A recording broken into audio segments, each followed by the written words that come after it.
OK OK，好，感谢。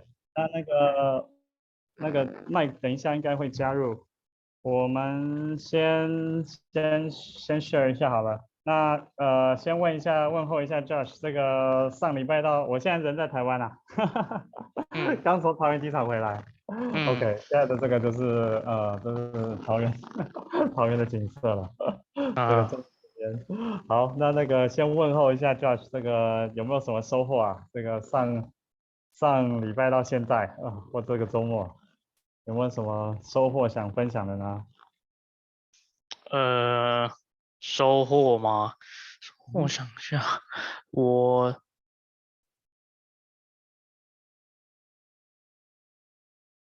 礼拜天就是最近有开始看一些比较比较宏观的系统设计的相关的书吧，这样讲。哦，OK OK 嗯，OK，像有一些 design，像常见的那些 design pattern，可能是一些比较细部的系统设计的。嗯哼，OK OK 对 OK 对，然后最近是有在看一个叫做 domain driven design 的东西。OK OK OK OK，好，所以怎么会对这个有兴趣，或者说有没有什么这方面的收获啊？因为我发现就是在把专案进行 modularize 的过程，就是就是常就是常常会需要，就是我们有一个统一的方法论来做这件事情。OK 就是 OK 我每 OK，次都是要重新再想过这样，但是我觉 OK，得就是看的这个 domain driven design，它是一个不错的 guideline 这样子。OK OK，nice nice，非常好，OK，嗯，所以有什么体会吗？就是应就该说目还在前学习当中，还在学习刚看，OK 完两 OK。章，后 OK 面还有 OK 很多 nice 章。OK，不过收获就是开始了，就是刚开始 嗯 start 这样，OK 很棒啊，很棒。这个我觉得是朝着就是 architect 的方向了，对，就是这方面的概念了解越多，就越能朝怎么去 architecting 一个系统的方向走。对啊，嗯那这个其实是一个比较 valuable 的一个 skill。哎，稍嗯，等一下，我听听看。OK OK，那个麦大概在2分钟会上来，他刚留言。OK，好，那我也就先分享一下我这边的收获好了。那个当然第一个就是回台湾了嘛，这个，嗯然后这边倒是有一个插曲，我觉得可以分享的，就是我们差一点赶不上飞机啊，这个。嗯然后原因是什么呢？原因是，好，简单讲是这样啦，就是，我这次哇，我觉得这次旅行，我虽然也算是有一些旅行经验嘛，不过这次还是有很多的第一次这样。这次有一个关键是这样，我们去伦敦的时候，在一个 盖瑞克吧，Garrick，他在伦敦南边的一个机场，就是然后从那边搭火车到一个站叫 Farringdon，OK，反正就搭火车去那边嘛。所以回去的时候呢，我们就想说，那就反正我们既然这样来，我们就这样也去机场，OK。所以当时的想法就是说，我们就想办法去到那一站叫 Farringdon，然后从那边再搭火车，OK，就是反正再回机场。就想法很简单这样，那也没有特别去查，OK，没有特别再去查。然后当时反正 WiFi 也用完了，那应该说也没有 WiFi，然后那个网络也用完了，OK，所以等于是前一天这方面没有再去确认。好，那我们就真的还提前了，到了那个 Farringdon 站，发现居然没有车，嗯没有火车南向去机场，它有北向哦，没有南向，嗯所以这个当场傻眼。那这个赶快立刻问那个站务人员该怎么办。然后第一个说到 London Bridge，就是伦敦桥，另外一个说到王十字 Kings Cross，OK，就嗯是给的讯息也不太一样。不过反正我们就因为我想 Kings Cross 我们去过很大的站，OK，那边应该是有办法，所以先去 Kings Cross 再说，OK。到了那边呢，然后经过一家咖啡馆，接了他的 WiFi，然后用 Google 连了一下，OK，哦，查了一下，好，我们可以到一个叫维多利亚 Victoria 站，从那边呢有快速车一站 ，OK， 只要一站就到那个机场了。好，而且时间都很明确，这个几点几分几号月台都很明确。好，我们就想说好，那就冲 ，OK， 因为那时候有点赶，票买了就赶快冲到月台去。到了月台之后呢，一看又傻眼，没有车。然后那个站务人员就跟我们讲说，去机场不是这边，不是这边，不是13，是19号月台，在另外一边很远的地方，就赶快再冲到另外一个月台去。然后冲到那边的时候，刚好车子就开走了，这样就大概差了可能10秒20秒这样子，车子就离开了。然后后来再听那个其他的工作人员说，没有 express，OK，我不知道他是说这一班取消，还是说今天都没有 express，也不是很懂，反正就是没有 express。他说，但是你可以搭一班车，OK，大概晚个10几分钟而已，多个10几分钟，所以就搭那一班，然后才去车站 ，OK，才去机场。好，那我们大概是在飞机起飞前，我们原本预计是2小时前要到，但后来是大概是1小时前到机场，但是还好了，就是通关还算顺利，所以后来搭上了，这样，就有一点赶 ，OK， 有一点危险。好，那学到的是什么呢？学到的是，就是真的是不要 assume，OK，应该说一个是提早真的是蛮重要的，OK，就是提早准备。那个准备很重要了，做功课、查等等，然后再来就是时间 buffer。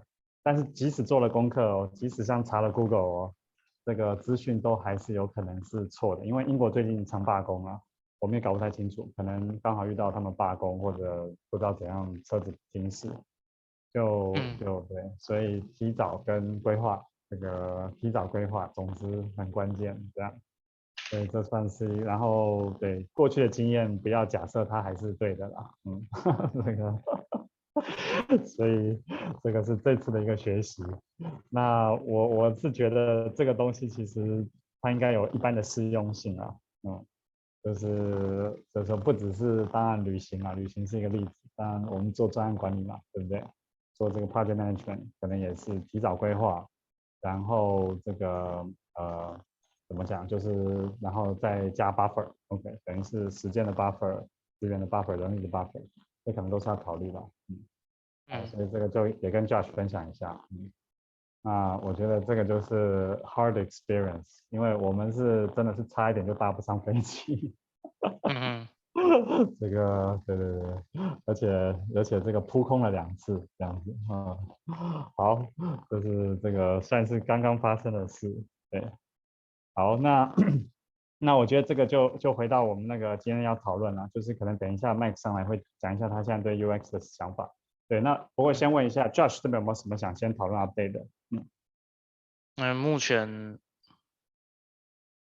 目前应该没有。OK， 好，那我这边大概我不知道你有没有看到了，我在 Slack 上我那边有看到，只是OK，我有点不太懂那个0.98跟0.02的意思。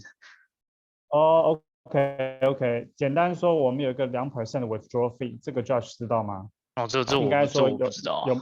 你不知道，OK， 好，这个是那个应该说 JCF 的本来的设计，哎，这个当时跟何文讨论 spec 的时候没有提到吗？我这部分是真的没有没有印听过。象是不是？哦，OK，好，那个应该说 JCF 的 withdraw，它简单说啦 JCF 的设计它是没有平常的管理费。OK，一般基金它有所谓的年管理费，比如说从0.1、0.5到甚至2-3%。OK，我先切到英文好了。OK，Mike 应该上来。Hello Mike。Hey. Hello Mike。Hi Mike. Okay, how are you? Is voice all right? I'm good. For you? Yeah, it's fine. Okay, all right. Look like you're in a corridor. Yes, I'm back in Taiwan. This is Taiwan's outside of just arrived from airport. So very fresh. Wow. So, I'll continue with what I would we just share some wins, but just to finish what I was sharing with Josh, that JCF is designed to have 0 management fee, but we do charge a 2% withdrawal fee. OK，就是提取的那个算是出场费啊，手续费。OK，so that part should be designed into the and for the current JCF system, that 2% is deducted automatically and sent, I believe, to the control wallet. OK, is that clear, Josh? Yes, it's clear. Okay, all right. So basically, so did that answer your question about the 98% and 2% of the? So for Mike, I mean, I shared on Slack as well. I tested the withdrawal, it worked. Okay, but 15 JCF tokens ends up 15 USDT. I got 15 USDT, which should have been times the NAV price and also minus the 2% withdrawal fee. Okay, that should be the actual amount of USDT I got. So just to be clear, you didn't withdraw 10, did you? I withdraw 15 in this case. Okay, because we don't want it where you're withdrawing 10 and you're getting 15. No. I withdraw 15 JCF tokens and I got 15 USDT. Yeah. So there's a bit of I think fix still required. So Josh, is that okay? I personally think we should do it at 3%, not 2%. But there you go. Oh, okay. So again, Josh, by the way, that percentage should be flexible. It should be a configurable, not a hard wire, hard written. You know, it should be a parameter. Yeah. Okay. So I fix it. So I fix it by 2% or 3%. So Mike, what's your thoughts here? The reason why I would suggest 3% is because it's just a little bit more profit. Not a lot, but it's a little. And you know, we're not. This system isn't geared to make a lot of profit. So, and given that we're not charging a management fee, you know, an annual fee rather, I think that's reasonable. Okay. I think what you just said there as well about it being configurable is really good, because we did toy with the idea, or we have kind of talked about the idea of offering a zero fee if somebody, you know, is part of the guarantee process. But whether or not we go ahead with that or not, that's a different thing. But yeah. Okay, all right. So just I guess just a quick thing for Mike. Okay, just also for that, Josh, I mean, put things in perspective. We are, I think, oh, sorry, that's a different thing. That's the dividend. Okay, sorry, forget about, okay. So yeah, I think withdrawal fee is something we can independently decide. Okay, so, well, if we change that though, what we will have to do is to, one, make an announcement, and also second, change our white paper. Okay, because that's what's currently written in the white paper.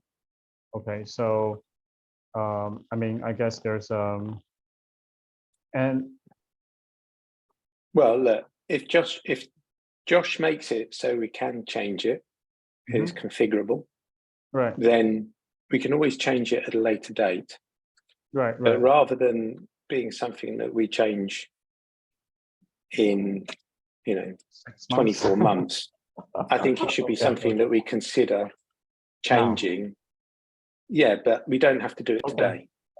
Oh, okay. You know, put it on a back burner till, you know, it's an idea that I've just voiced. So why should we rush in and make the change straight away just because I've suggested it? Okay, that might be the wrong decision. Okay, so let's think about it.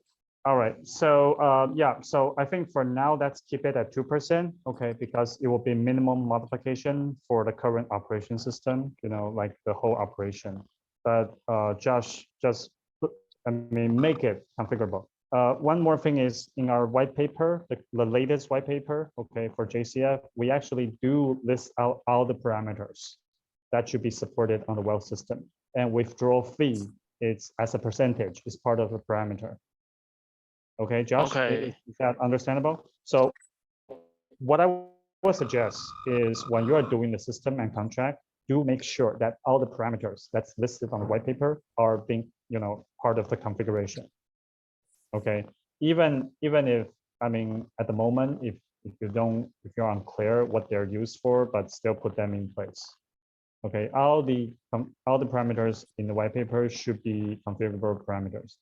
And that's also especially true for the wealth system, because for each wealth token, wealth supported project or token, the parameters, the configuration should be, could be completely different. Like a fund could maybe charge a very high withdrawal fee or maybe zero withdrawal fee, which should all be supportable. Okay, is that okay? Yes. Okay, all right, thanks. Understand. All right. Yeah, okay, thanks. All right. So I think so Josh, well, appreciate if the withdrawal can, do you think you can change it with this iteration, or you think it might, you might want to do it the next iteration of things?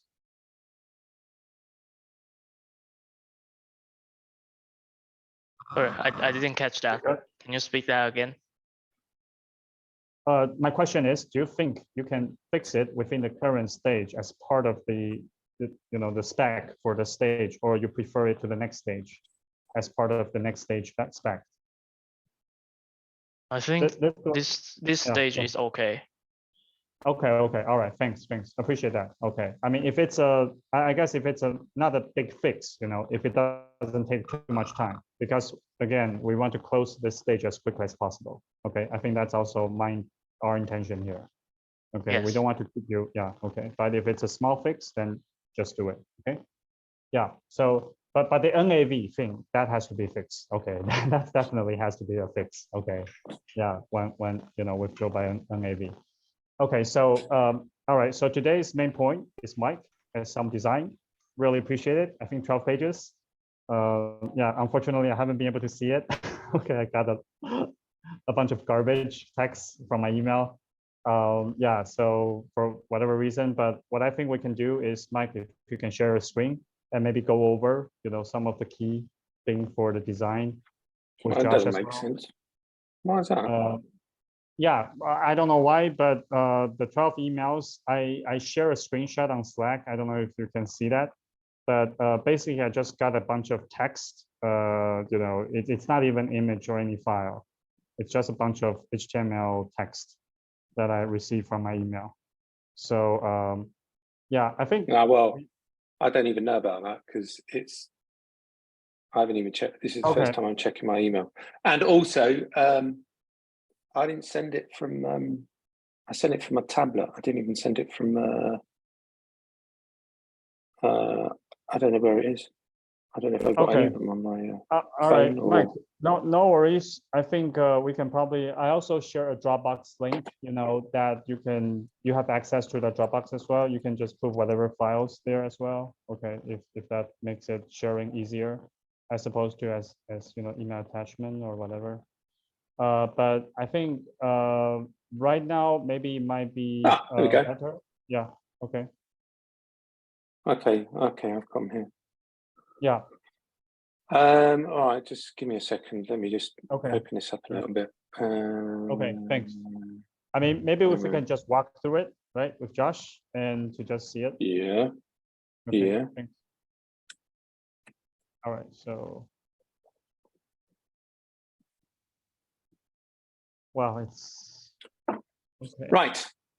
Got that? Can you see that? Yes. Yes. Josh, can you see it? Okay. Yes, I can see it. Okay, right. So great. First, it's fairly basic, really. I just kind of went through it. What can we do to, where do we start from? So again, I don't know whether or not this is going to be an image or a banner, or this is the little handy, the little hands, kind of yellow hands logo, or if it's just JCF. But then we've got two options, right? Create account or log into account. And then this kind of legal. So Josh, you've got two things to overcome. One is listening to my English and understanding it, and two, reading my handwriting, which sometimes is worse than a doctor's. So I do apologize. So what this says down here is necessary legal caveats. So for instance, we might have privacy policy for GDPR, terms and conditions, all the kind of stuff, that cookies policy or whatever, everything It's like that can go down. A website full Sorry, you broke up then. I don't know if I'm laggy or you're laggy.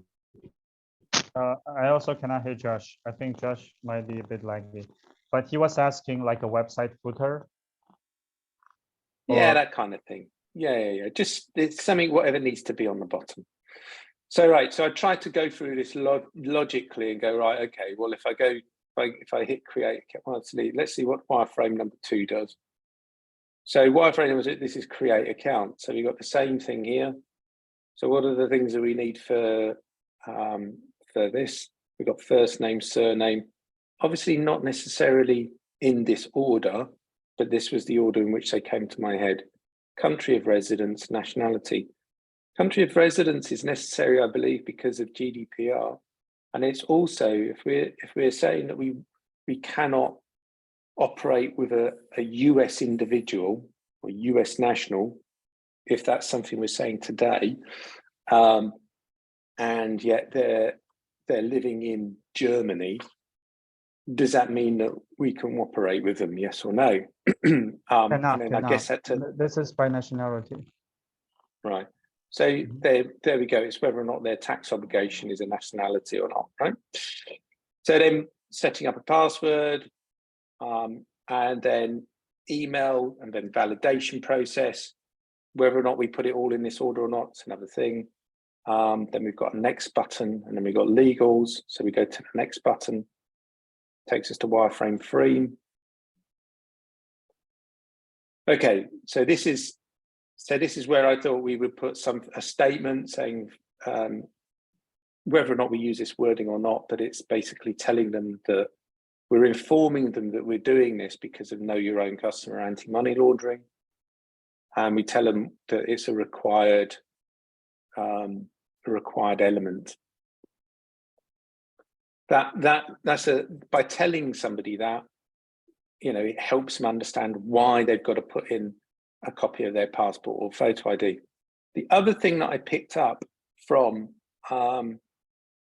those guys from Canada, Shunyan Cybrid, is that they were saying they leave this part of KYC until the very end, because they want people to get on board and they want people to start doing things with them. But then the KYC element, they do it at the end once they know that the people are committed. If you front load it and put it at the beginning of the process, then you kind of scare them off.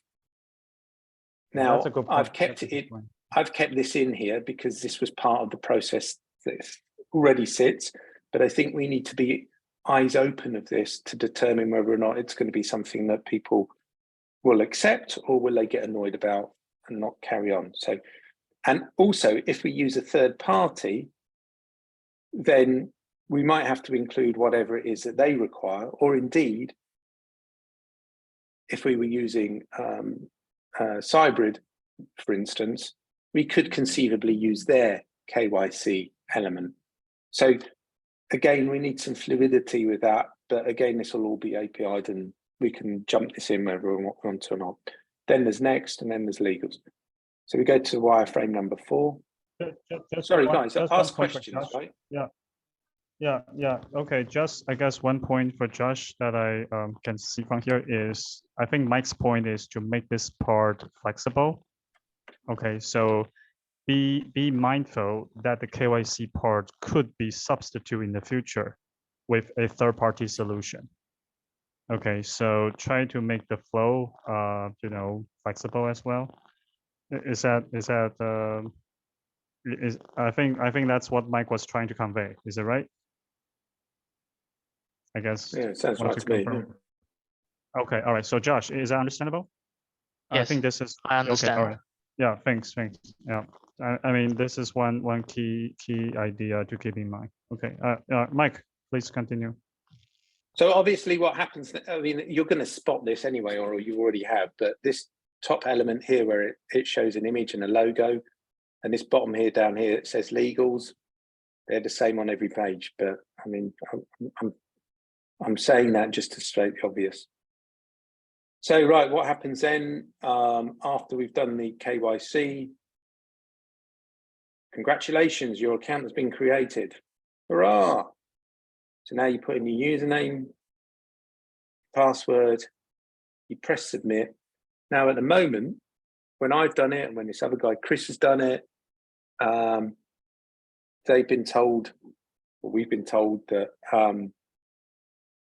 it doesn't recognize the password, and then it requires a password reset. I don't know if that issue has been resolved or not, but there you go. That's just that. Okay, number 5. We're almost done. You can choose who you want your recipient to be. I think it's important that we include this bit here, right? At least as a choice. Now they can skip and do later, or they can choose to donate to a person or donate to an entity. So I put go to and then put the different slides, obviously. So let's do a person first, go to 6. So this is the recipient. Now we might actually need to put in here another text blocks telling them what to do. First name, surname, email, submit. So that's that done. That would then obviously take them to slide number 8. But if we go back to slide number 5 and we choose entity, then we go to slide number 7. Currently, we have automatic agreement. Yeah. Mike, sorry, just a question, quick question. So for this seems to like the donation, like gifting aspect. Is that something you think that's part of when you set up the accounts, or it's just something optional they can do it anytime they want? Skip to do later, it's optional. Process. Okay, I see. In so this process, we need to. But you do have we need to have it in the. We need to have it there because we're going to put it in there at some point. So you need to know that it's going to go there. If you choose to skip this bit, then that's one thing. But logically, we're going to put it in there. So, and part of JCF is the ability to gift as part of the sales pitch, part of the whole kind of. Why would you come to JCF? Why not just go and spend your own money on some exchange somewhere else? I'll make more money doing it that way. Okay, right. Understand. Well, all right. Thanks. So you got to have it as part of the. You got to have it as part of the process. Right. So currently we have support. Okay. Thanks. Good. Just to clarify. Yeah. No, that's fine. Currently, we have automatic agreements with all entities in the drop down. If you do not find an entity of choice, please submit a request. I think you're breaking up. Josh, can you hear Mike? Josh? Can you hear Michael? I can hear you. Oh, so it's me. I'm breaking down. Is it?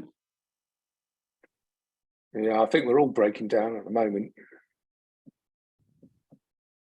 Oh, okay, all right.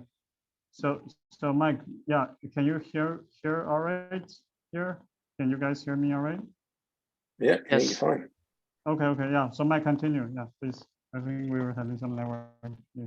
Okay, so because I've actually got quite a lot of charge now, but when my laptop decharges its battery really quickly, so when it's charging up in the mornings and we're doing these calls, and it sometimes gets a little bit laggy itself.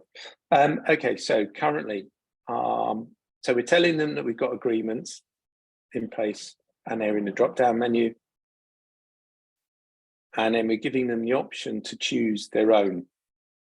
Okay, and we'll make a submission. So that's meant to be a drop-down button. So if we have a drop-down here, then we can automatically choose some, Red Cross, Red Crescent, Save the Children, whoever we've got agreements with.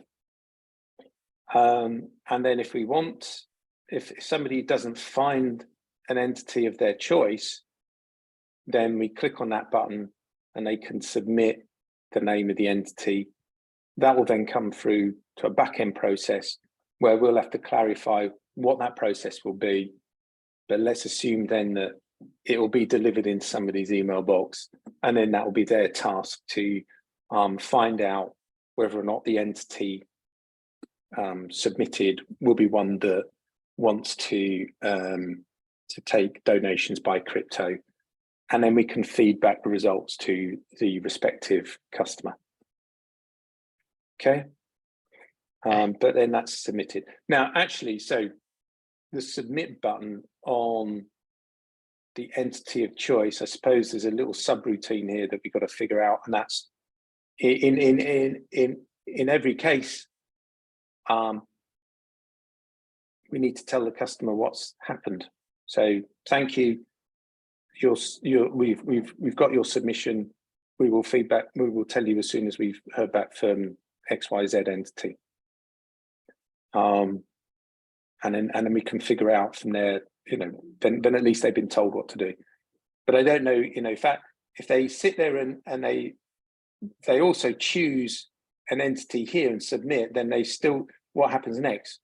Do they still choose an entity to drop down, or do they go back to, we probably need another page sitting there asking them, what do you need to do next? What do you want to do next? Do you want to submit to an entity or a person? Maybe going back to here, but a slight variation of this, skip person or entity, but with a different notice here saying, we've submitted your contact, we'll let you know when the entity in question has responded, and da-di-da-di-da. So that's a 5.1 or a 7.1 or something like that. I don't know what, but that's that. I've only just thought of that, but anyway. Okay, so assuming that we figure that bit out later, here we go. We go on to number 8. So yeah, 6, 7, 8. So why did I say? Hold on a second. Boom. Congratulations.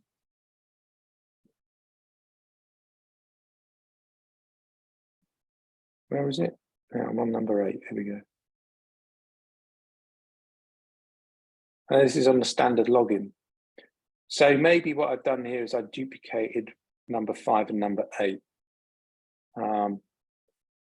But I wasn't very well on Saturday, and I was spending time my weekend doing this, so will forgive me for that. Okay, so we move on to, that's number 8. Let's go to number 9. So this I would call like the main homepage, right? This is the page where we've done the submission, and now we've got a list of, now we can have a menu on here. Whether or not we have the settings a bit here or not, I don't know. I thought what would be prudent is, and again, if you don't like this, then that's fine. But use a reminder notifications. It might be that, let's say a notification is, I don't know, a blog post update or an update on a new coin that we're investing in, or some strategy, or something which is of importance. We've just changed the withdrawal fee, or we will be changing the withdrawal fee from 2% to 3% in 6 months' time. Right? That's a notification that we need to tell people. Okay. And then news feed. I don't know what we should put in there, but I thought irrelevant. Whether or not that news feed would be just general marketing stuff that we put on our news feed about us, or should we be? I've just realised I've spelt news feed wrong. I've spelt it NESW, when obviously news is spelled NEWS. But anyway, so yeah, where are we? Are we saying you know, it could be that we choose to have updates from, I don't know, particular sources that we want in there. But anyway, that was that. So that was number 9. Then we've got number 10. So this is the accounts. And again, maybe we put settings in there. Welcome back. And then we automatically fill it up with the person's name. Your account. Now I put your account as increased by, which maybe that's the wrong thing to put, because that always assumes that it's increasing, and maybe that might not happen. But you know, your account summary maybe would be a better word to put here. And then we've got the JCF token value and its USDT value. Obviously not its US dollar value, but again, we could put US dollar value, I don't know. But then we split it and say, this is your token value, and this is how much you've donated. So people actually see the two important things, how much money they've got and how much money they've donated to whoever their recipients are. Okay. That's number 10. One quick feedback on this is I think we should always use US dollar as, you know, as the representation. Cool. US dollar. Reason is we don't want to tie into any specific crypto, especially USDT, which is not as, you know, trusted by some people as, let's say, USD Right. Sync, for example. Okay. So we want to have Fine. US dollar, okay, for all, you know, all kind of display. Yeah, that's Okay. just a general remark. Okay, yeah. Cool. And I think then that begs the question, then if we're crypto to crypto, why do we talk about USD? Why do we talk about a fiat currency? So it might be in the KYC section,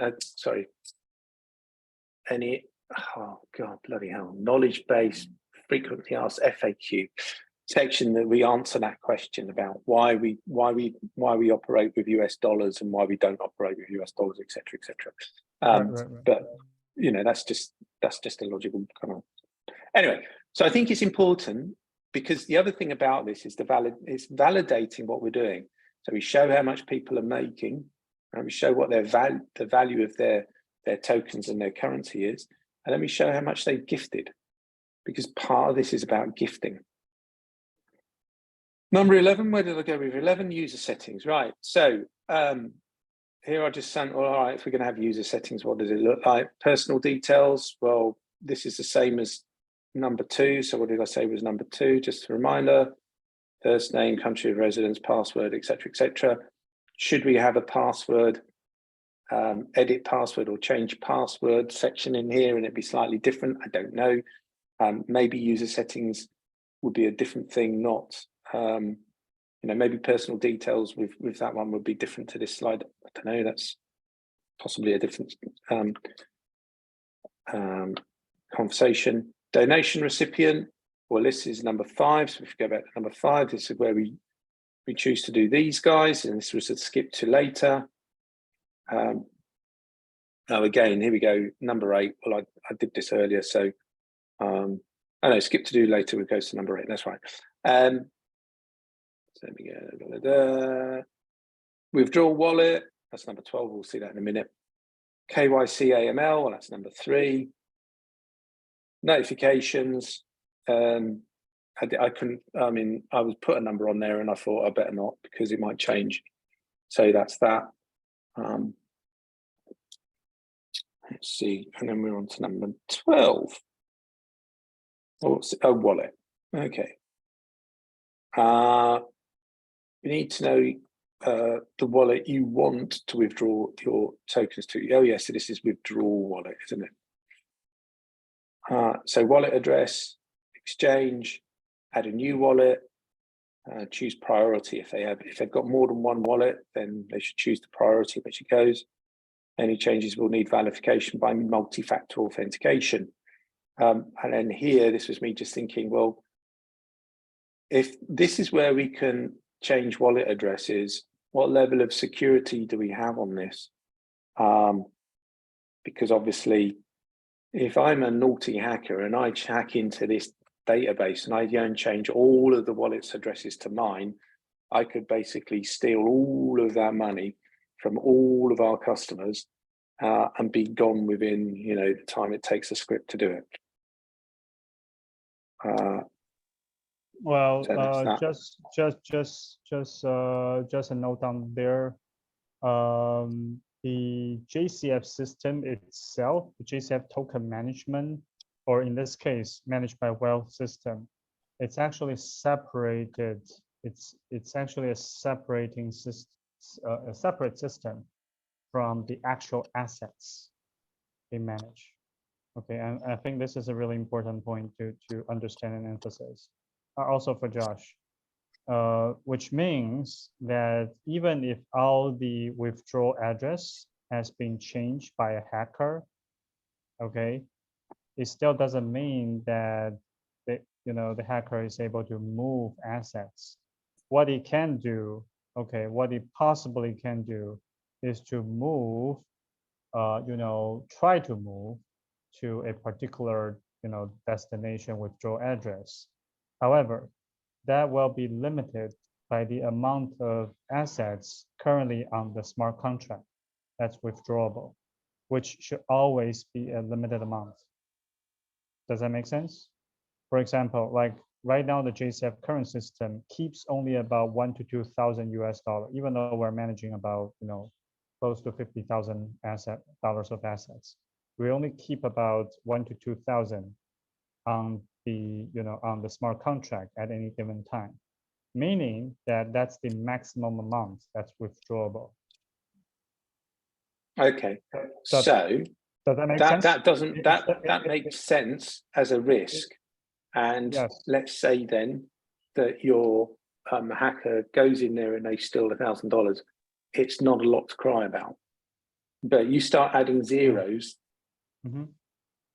and right, exactly. as soon as you've added a couple, it becomes a target worth looking at. So what happens is I think in all the other system or exchange, it works something similar, is that for small amounts, usually it's fast and automatic. Let's say you're doing just, tens, hundreds of US dollar worth of assets.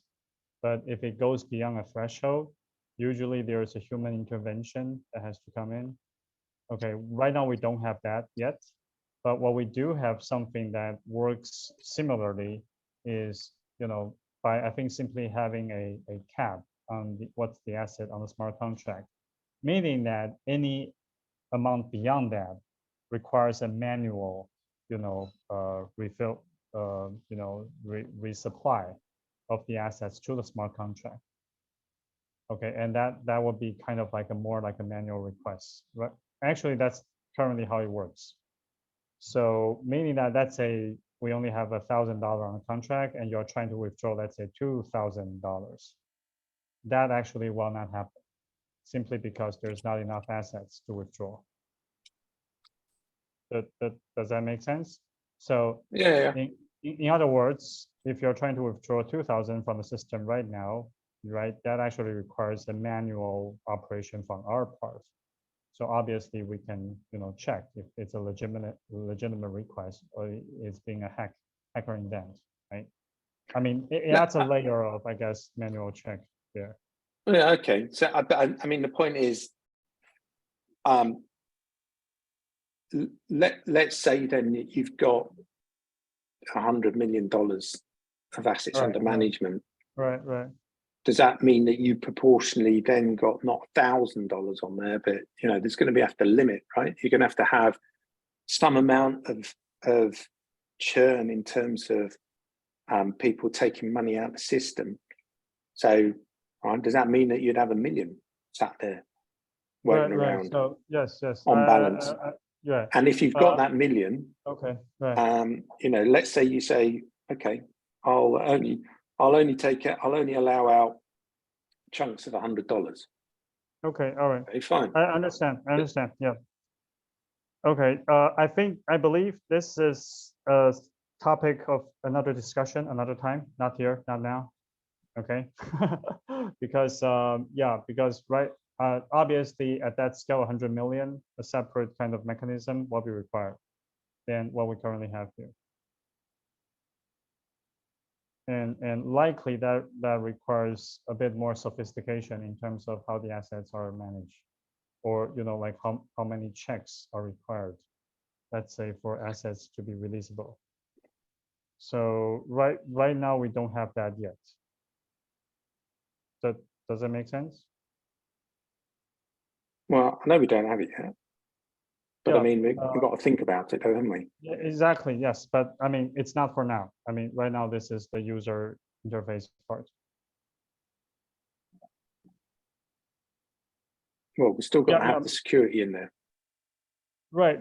What I'm saying is, because of our assets amount of AUM at the moment, this is the current mechanism, and it should work to assets, I guess, up to a certain threshold. Okay, by the current process. But okay, at what point are you going to change it? Right. I mean, At that's what point again, does it become relevant? right. If this is irrelevant now, at what Mhm. point will it become relevant? And at that stage, when do we think we will get there? And at Okay. that stage, when we Okay. do have to make that change, Right. will making that change impact on what Josh does today? Okay. Okay. So That's if a we good set something question. up today, Right. how future proofing will it be for when we do Okay. make the change? So we do need Okay. to think about it today, even if you're saying it's not relevant, the Sure. values Agree. or the amounts, you have to still kind of think it through and go, well, all right, when we do make a change, we've got to be able to do it and not Okay. screw up the rest of the Agree. system. Agree. Agree. But again, that's a separate discussion from the current discussion. Okay. I think right now it's the user interface discussion because that requires actually some design. And also, Josh, if you have ideas on this part, feel free to contribute or feedback. Okay. Okay. Because yeah, I'm pretty sure there are some existing practices, that that other systems, other exchanges have been adopted because there are at least thousands of exchanges all over the world. So I'm pretty sure there are some kind of SOP. What I can think of now is likely how it works is I don't know the details, but likely it's probably going to depending on the amount of assets that's being withdrawn and different levels of people checks will be required, or are involved. So, but again, this could become a sophisticated system, which, okay, so Mike, another point which I like to bring is that I like to focus on what we can do at the moment, okay, as opposed to, 100 million, because I do feel that, like, let's say we are doing 100 million AUM. I currently was suppose the system architecture might be different and might require different levels and depths of engineering. Okay, then let's say we're managing $1 million of assets. Okay, Well, now, I mean, you might disagree, okay, which is fine as well, okay. But I guess my current point is, yeah, I'd be happy to discuss and to have a discussions. But right now, I think the important thing is to get the user interface, user flow, and let Josh understand the flow properly, and feedback on, I guess, any questions for this discussion. Would that be all right?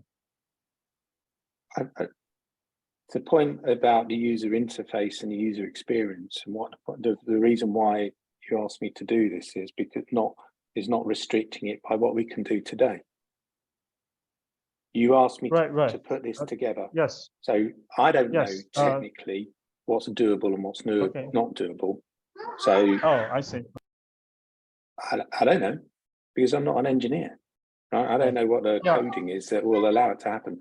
So I'm telling you what I think needs to be done from the point of view of a UI UX kind of brief.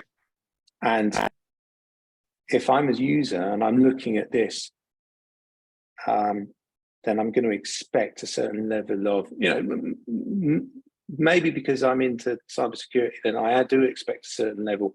And maybe people who aren't don't get that. But I think, at the very least, we should appear to be as safe as a bank, regardless of whether or not a bank is safe. The other point here is that this might all be academic if we're using a third party to onboard and offboard other people's crypto. So if we're going to use the likes of One or Cybrid or any of the other providers that we haven't found yet, and we're going to say, and we're having a deal with them where they can take the end user's fiat, turn it into crypto, and then turn that crypto over to us, then all of this will be irrelevant, because all of that element of the onboarding will mean that we will have an interface with an entity that takes care of perhaps 90% of this first part. Okay, I see. Mike, this is a separate issue. Okay, just to feedback, what you asked the question, if a hacker hacks our system and change our withdrawal address, for example, it's still a relevant issue. It might. Okay. Oh, I see. You're talking about. Oh, sorry. I think it's still a relevant issue because I think like Cybrid, that's fiat to crypto. Okay. If we don't handle that part, we might still handle the crypto to crypto withdrawal part. Right now, we're talking entirely about crypto withdrawal, actually. Okay, so the withdrawal address somehow currently it's managed by us. So it's possible that, if that's been tampered with, okay. I'm just feedback, in case if that happened, what's the, I guess, under the current design, what will be the maximum loss? Obviously, we want to have a better, proof system. And I guess that is that's a cybersecurity question, okay. And I guess one key point now is I think the interface part is separated from the actual security mechanism. Okay, they can still be separately discussed because regardless of whatever security measures we want to take, I think for the user interface part, it's a question of whether it's friendly, it makes sense, right? Whether it's smooth. I think it's those aspects, right? I think also I asked the question here because it's logical to think it, right? But if we're talking about multi-factor authentication, and we've already addressed the fact that, look, if you request to have money removed, it won't automatically happen. There'll be some checks and balances. If we tell people that, then they're going to expect that their money's going to come out. If we give them a standard operating time of, I don't know, I'm just making this up, 48 hours, for instance, then that gives us 48 working hours to put together whatever process we've got. And if that is currently manual, then that's manual. Right. But I think the thing then is that we need to state that. And if that's the way in which we check their money, then I don't mind waiting if I know that my money's safely been moved from me to me, and not from me to somebody who's stealing it. And I don't think anybody would begrudge any of that kind of stuff. The only problem with this is that if people are, or the criticism that the likes of, I think, people had with trading Bitcoin is that when it became more popular, it became slower to work, and the exchanges weren't giving up the money quick enough, and that made a lot of people very nervous because they're used to faster payment systems from banks where it's almost instantaneous. And so there was suspicion about, well, they're not releasing it because they're dishonest. So I think we just need to be very clear about why we would take a long time if we're going to take a long time. Okay, that's fair. I think the SOP that I kind of know is right now they usually say 24 hours by the exchange. Usually it's faster than that, but they will state on the text, it takes up to 24 hours for the withdrawal to happen. Okay, so that's usually some kind of manual check or whatever, but usually it happens faster than that. So that kind of, reduce the expectation. But okay, I guess, yeah, apologies. I might have to go for today in 5 minutes. So I just like to know if there's anything that, is that the last page or anything else, Mike, you like? Yeah, that took me about an hour on Saturday when I wasn't very well. Okay. I think it's great work. Okay. I think 12 was enough to get started with. Right, it is. So Josh, what's your feedback so far? Any questions, or is it pretty straightforward, understandable? I think it's understandable. And can I have these notes to discuss with front end? Yeah, of course. I sent them to Shunyun. I don't know why they didn't. I shared Josh's email with you as well in Slack. Okay, so probably should, but I mean, at the very least, what you can do is just snapshotting, or export to some kind of text image and send it. Okay, if that might be Yeah, easier. that's what I'm looking at. Yeah. Okay. So, Josh, this is all recorded as well. Okay. So, I mean, what we just discussed. So, feel free to use the recording as well, in the discussion. Okay. And okay, so I guess one thing I will recommend for Josh is so the next stage is for you to do an evaluation. Okay, based on what you just learned and hear, and from Mike's drawing. And what I would suggest is based on your understanding of the engineering effort it might involve. Okay, also to make your proposal of what are some of the things that can be, again, 80-20, right? The 80-20 rule. What's the most valuable, important things you think that should be implemented in the first stage, okay, of let's say, a user interface improvement. Okay, so in other words, what are the red items and what are the blue items? Josh, Okay. is that understandable? Yes. Okay, and the reason why I want to say that, and okay, also I like to get Mike agree to this, is I think we want to time cap the amount of development we're spending on this. Okay, with obviously you can specify the budget, the amount of money you like to undertake this work, but I like to time box this to, let's say, 2 weeks.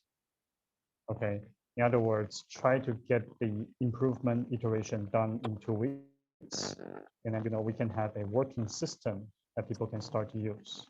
Okay, so it may or may not include everything Mike has talked about so far, but it should probably contain and present the most important aspects of what Mike has just shared. Okay. I don't, Mike, that's my suggestion.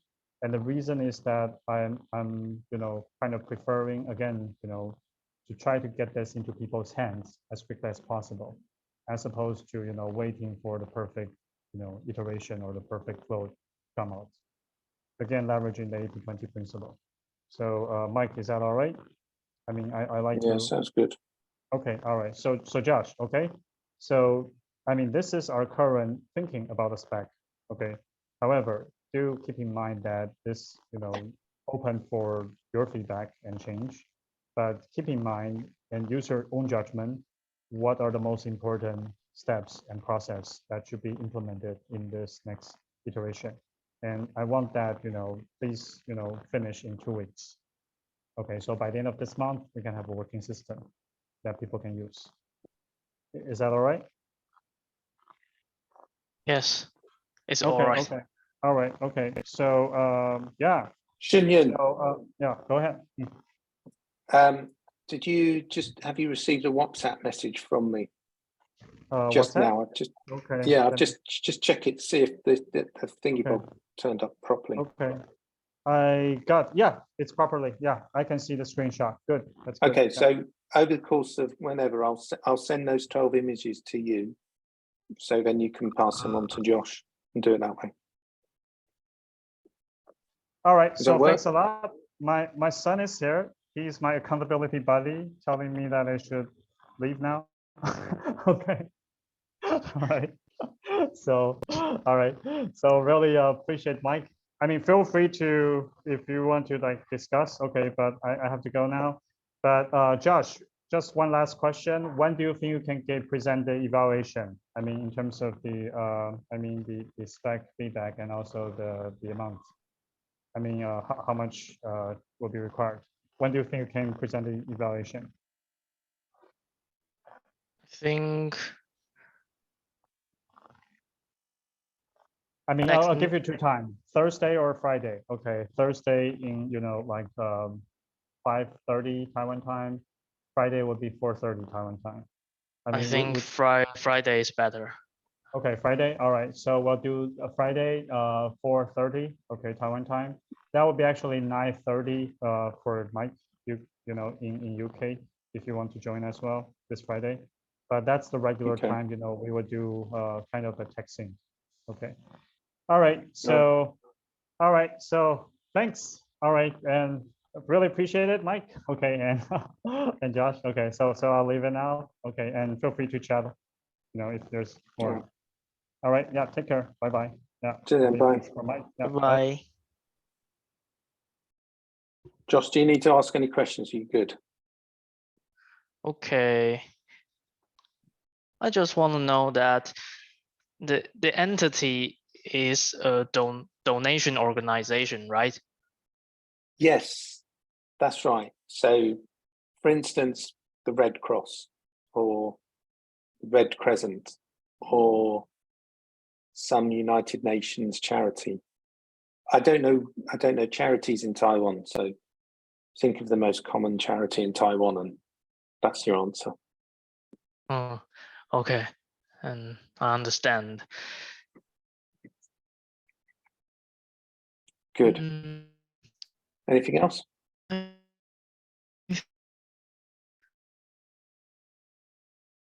need to Sorry, you're time lagging. to understand the Mike, pre. Is there? Hello?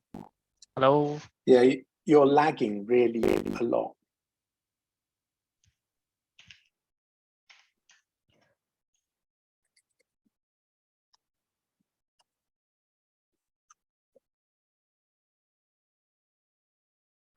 I don't know if you can hear me, but you're lagging a lot.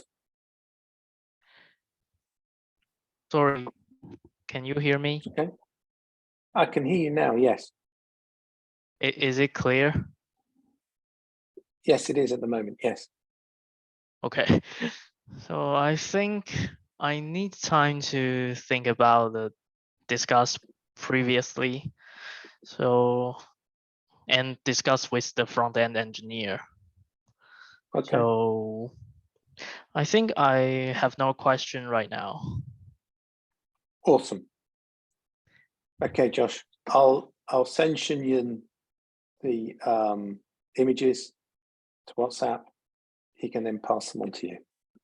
Okay. Thanks very much. Bye-bye. Cheers, buddy. Take care.